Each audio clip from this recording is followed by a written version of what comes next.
गुरुर्ब्रह्मा गुरुर्विष्णु गुरुर्देवो महेश्वरा गुरुर्साक्षात् परब्रह्मा तस्मै श्री गुरुवे नमः। बोल सद्गुरुदेव महाराज की जय। आइए भगवान के चरणों में अपने मन को लगाते हुए उसी पावन गंगा में प्रवेश करते हैं जहां पर आपके लिए कल से बढ़कर आ रहे थे। और आज तो बड़ा ही सुंदर पर्व है, क्या राधा अष्टमी है। मैंने बाबा से कहा था, बाबा आज राधा अष्टमी है, बड़ी धूमधाम से मनाएंगे। कल वार्तालाप चल रही थी, बाबा ने कहा बिल्कुल व्यासी, बहुत ही धूमधाम से मनाएंगे। संतों की अगर कृपा हमारे लिए प्राप्त हो जाए तो समझ लेना भगवान की कृपा प्राप्त हो रही है। संतों में वो सामर्थ्य है कि भगवान को अपने पास बुला करके बैठा सकते हैं।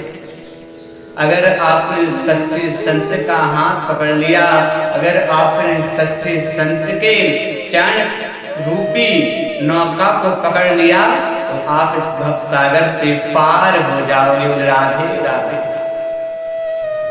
राधा रानी की बड़ी अद्भुत महिमा है।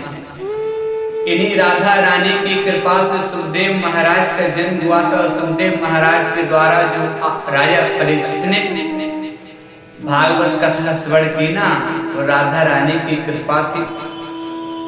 बाबा ने कथा श्रवण कराई थी कि एक बार गोलोक धाम में सुखदेव स्वामी पक्षी के रूप में क्रीड़ा करते थे। फिर भगवान के पास जाते तो भगवान कहते राधा कहो, राधा रटो, राधा कहो। और जैसे राधा रानी के पास जाते सुखदेव जी तो राधा रानी कहती कृष्ण कहो, कृष्ण रटो, कृष्ण कहो। इस प्रकार से भगवान की लीला को देखते, भगवान की भक्ति को देखते सुखदेव स्वामी राधा रानी ने आदेश दिया और आदेश दिया तो कैलाश पर्वत पर एक पक्षी के घर में प्रवेश कर गए। फिर आगे कथा आती है, आपने श्रवण कराया था, पक्षी के अंडे के रूप में प्रादुर्भाव हुए। नारद जी आए कैलाश पर्वत, उनको श्रवण कराए मूल मुंडों की माला। भोले बाबा किसके मुंडे की माला पहनते हैं। पार्वती जी रूठने, भोले बाबा ने मनाया और ना चाहे हुए भी भोले बाबा ने अमर कथा श्रवण कराई पार्वती जी के लिए। तभी वह अंडे के रूप में सुखदेव जी महाराज के दो बड़े हो रहे थे। प्रथम दिन की कथा हुई, अंडा फूट गया। दूसरे दिन की कथा हुई, जीव थोड़ा थोड़ा उसको हवा लगने लगी बाहर की। तीसरा, चौथा, और मेरे भाई चौथे दिन तो भगवान की जन्म की कथा आती है। तो सुखदेव स्वामी जन्म की कथा श्रवण कर रहे भगवान की। अब जैसे पंचम और षष्ठम दिन आया तो पार्वती जी को नींद आ गई। तो तोते में वो सामर्थ्य होता है कि तोता हर किसी की आवाज में बोल सकता है, हर किसी की जैसी आवाज निकाल सकता है। और सुखदेव स्वामी ने ओम ओम नमः शिवाय का उच्चारण किया, संपूर्ण अमर कथा को श्रवण किया।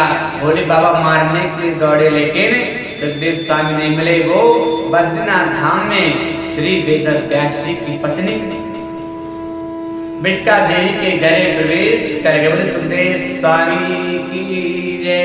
इसी प्रकार से और फिर बाद में 12 वर्षों बाद सुखदेव स्वामी का जन्म हुआ था। और जन्म लेते यम प्रव्रजंत मम पेत मपेत कृत्यम, आपको